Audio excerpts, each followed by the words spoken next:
کہہ رہے جب میں آگ میں جلنے لگتا تھا نا تو میری چیخ نکلتی تھی کہ یار یہ نہیں ہو رہی تو وہ کیسے برداشت ہوگی. حدیث میں آتا ہے جہنم کی آگ دنیا کی آگ سے 70 گنا زیادہ گرم ہے, 70 گنا زیادہ گرم. جب نبی صلی اللہ علیہ وسلم نے صحابہ کو یہ بات بتائی, ترمذی کی حدیث ہے کہ صحابہ کے سینے سے رونے کی ایسے آوازیں آنے لگی جیسے ہانڈی کھولتی ہے, ایسا روئے صحابہ. حالانکہ صحابہ گناہوں سے بچتے تھے, اتنا روئے ہیں کہ سینے کے جیسے ہانڈی کھول رہی ہوتی ہے ایسے ان کے سینے سے رونے کی آوازیں آئی ہیں. اور عرض کیا واللہ انہا لکافیۃ یا رسول اللہ, یا رسول اللہ یہ دنیا کی آگ بہت تھی عذاب دینے کے لیے, اللہ نے اس کو بھی 70 گنا زیادہ گرم کیا ہے. تو اس نے کہا کہ میرے دل میں گناہ کا خیال آتا تھا, میں کیا کرتا تھا, اپنے آپ کو جلاتا تھا جب چیخ نکلنے لگتی. تو اس طرح پوری رات میں نے اپنے نفس کو روکا ہے گناہ سے. تو تقوی کی برکات ہوتی ہیں. اس لڑکی نے کہا, اب گھر میں جا کے اپنے والد سے کہا کہ میں اگر نکاح کروں گی تو صرف کس سے کروں گی, اس نوجوان سے, یا عفیف اور پاک دامن ہے. تو کتابوں میں لکھا ہے کہ اس کے باپ نے اس کا نکاح دیکھو حرام سے بچایا, اللہ نے حلال طریقہ رکھ دیا. تو جو بھی زنا سے بچتا ہے نا, یاد رکھو جیسے زنا کرنے کا عذاب بہت سخت ہے, ایسے ہی کسی کو زنا کا موقع ملے اور وہ بچ نکلے اس کا ثواب بھی بہت زیادہ ہے. تاریخ میں جن ہستیوں کو بھی زنا کا موقع ملا اور انہیں نے موقع ملنے کے باوجود زنا نہیں کیا, ان کو اللہ نے دنیا میں بھی بہت نوازا ہے. میں اکثر ایک واقعہ سناتا ہوں. ہمارے ایک دوست ہیں امریکہ میں, بلکہ امریکہ سے بھی ایک دور علاقہ ہے, اس کا جگہ کا نام میں بھول گیا. انہوں نے میرا یہ بیان سن کے مجھ سے ملنے کے لیے آئے تھے, وہ مجھے پہچان گئے یہ بیان سن کے. ممکن ہے یہ بھی میرا یہ بیان سنے. یہ میرے والد صاحب کا واقعہ ہے. میرے والد صاحب جب امریکہ گئے, کنوارے تھے اس وقت, میرے والد صاحب بہت ہینڈسم تھے, خوبصورت تھے, اور اتنا چوڑا تو ان کا سینہ تھا اور ایسی چوڑی چوڑی کلائیاں تھیں. بہت ماشاءاللہ اللہ نے ان کو مردانہ وجاہت دی تھی, اور آواز ایسی تھی جیسے ببر شیر ہوتا ہے, بہت ہی خوبصورت آواز, بڑی زبردست پرسنالٹی تھی. آپ جائیں ابھی ہمارے محلے میں جا کے لوگوں سے پوچھیں کیا خوبصورت پرسنالٹی تھی والد صاحب کی ہمارے. جب انتقال ہوا ہے نا میرے والد صاحب کا, تو پورا محلہ رو رہا تھا, پورا محلہ. مسجد کے امام صاحب جب بھی جنازے کا اعلان کرتے تھے نا تو روتے نہیں تھے, ہزاروں میتوں کا اعلان کیے تھے. میرے والد صاحب کا جب مسجد کے امام صاحب اعلان کر رہے تھے 3 دفعہ اعلان کیا, تینوں دفعہ روئے ہیں. اتنی لوگوں کو ان سے محبت تھی. تو یہ کیسے ہو گئی, یہ کیسے ہو گئی؟ کیوں اللہ نے ان کی محبت لوگوں کے دلوں میں رکھ دی, اور کیوں اللہ نے ان کو اتنا نوازا. والد صاحب نیوی میں تھے, امریکہ جب فرسٹ ٹائم جہاز گیا ہے, کنوارے تھے اس وقت. تو کنوارا لڑکا پاکستانی یا انڈین ہو, پہلی دفعہ امریکہ جائے, وہ بھی کنوارا, کوئی روکنے ٹوکنے والا نہ ہو, اور گناہ کی دعوت ملے, بچنا کتنا مشکل ہے. تو والد صاحب, یہ میں نے والد صاحب سے براہ راست نہیں سنا, ہمیں ایسی باتیں والد صاحب نہیں کرتے تھے, کسی ذریعے سے سنا میں نے کہ تمہارے والد صاحب نے یہ واقعہ ہمیں سنایا, کسی نے مجھے بتایا. کہتے ہیں کہ جب وہ گئے تو ایک خوبصورت انگریز لڑکی آئی اور ان کو گناہ کی دعوت دی. اب ایک دم پہلی دفعہ کسی پاکستانی نے یہ چیز منظر دیکھا ہو, ٹھیک ہے نا, امریکہ کا ایک منظر ہوتا ہے نا. اب تو لوگ موویز میں اتنا دیکھ چکے ہوتے ہیں نا, اس وقت تو ڈرامے فلمیں بھی نہیں ہوتی تھی, موویز بھی نہیں ہوتی تھی, وہ تو پہلی دفعہ ہی دیکھا تھا یہ ایسا منظر. تو وہ گھسیٹ کے لے گئی اپنے گھر. جب یہ کہیں گھر پہ گیا ہوں نا تو مجھ پہ اللہ کا خوف آ گیا. میں کہا یہ کیا کر رہا ہوں میں. وہاں جا کے واپس بھاگے ہیں.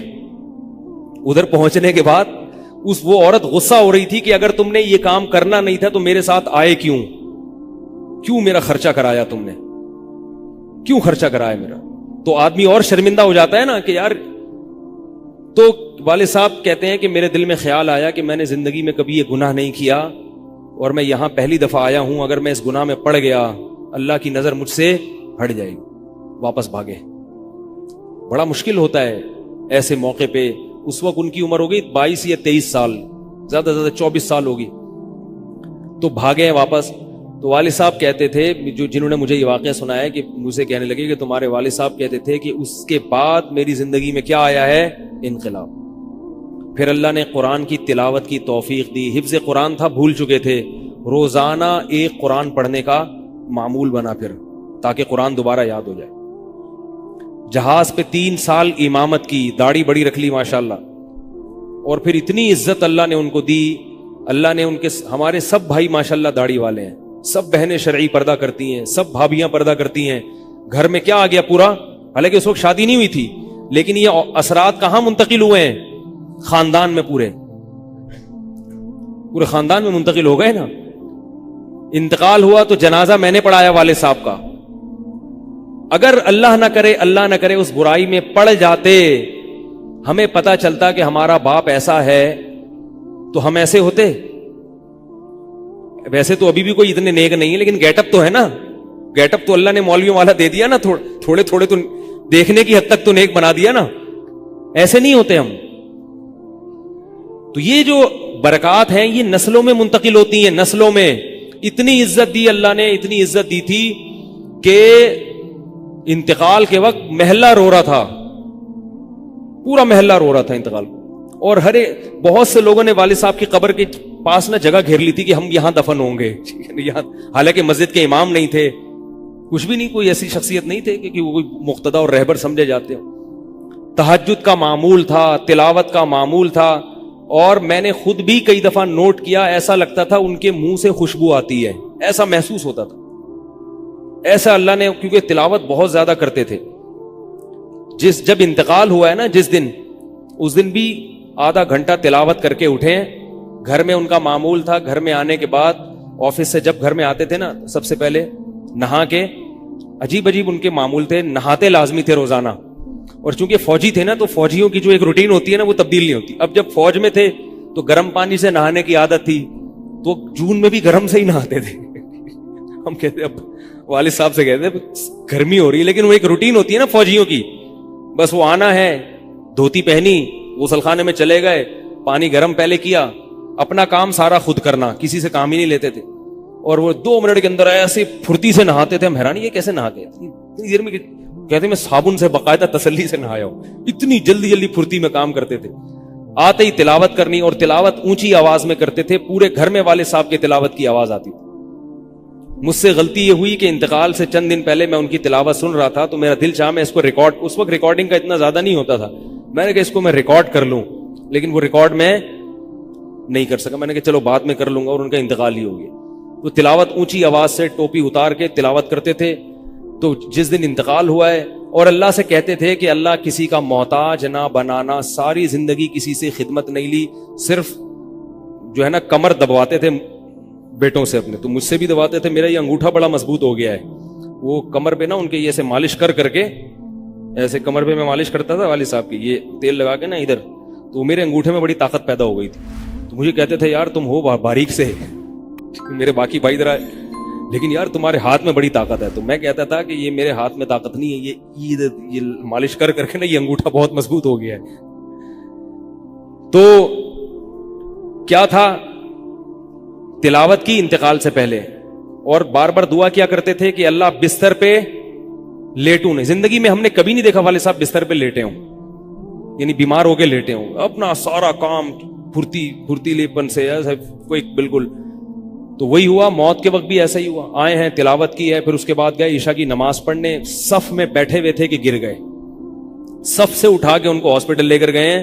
نماز کی اقامت ہو رہی ہے, اور وہیں اٹیک ہوا, اور وہی ان کا قبر کا سفر تھا. کتنی اچھی موت دی اللہ تعالیٰ نے, کہ ایک دن کیا ہوا, بارش میں بھیگتے بھیگتے آئے ہیں گھر میں, اور فوراً نماز کے لیے گئے. تو والدہ نے کہا کہ بھائی ابھی بارش ہو رہی ہے. انہوں نے کہا اللہ بولے گا آفس سے یہاں تک پہنچ گئے, اور اب یہاں سے مسجد تک نہیں جا رہے, اللہ کو بھی منہ دکھانا ہے.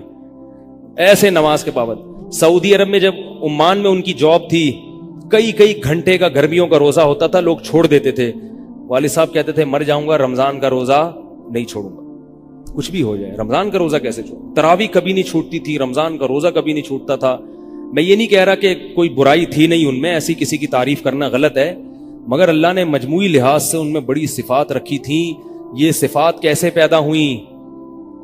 اللہ نے ایک برائی سے بچنے کی توفیق دے دی. تو میں نے یہ تو اسی میں ان کی موت واقع ہوئی ہے. اور رات کو 12 بجے انتقال ہوا. ان کے سارے کام ایسے ہوتے تھے, موٹے موٹے کام, اور چپکے شو بازی کا بالکل بھی شوق نہیں تھا ان کو. حج, ہمارے محلے سے جب کوئی حج کرنے جاتا تھا نا, 6 مہینے پہلے اعلان ہوتا تھا فلاں صاحب حج پہ جا رہے ہیں. لوگ پہلے سے آ کے نا ان سے دم کروانا. اب تو لوگ بہت حج پہ جاتے ہیں, اس وقت یہ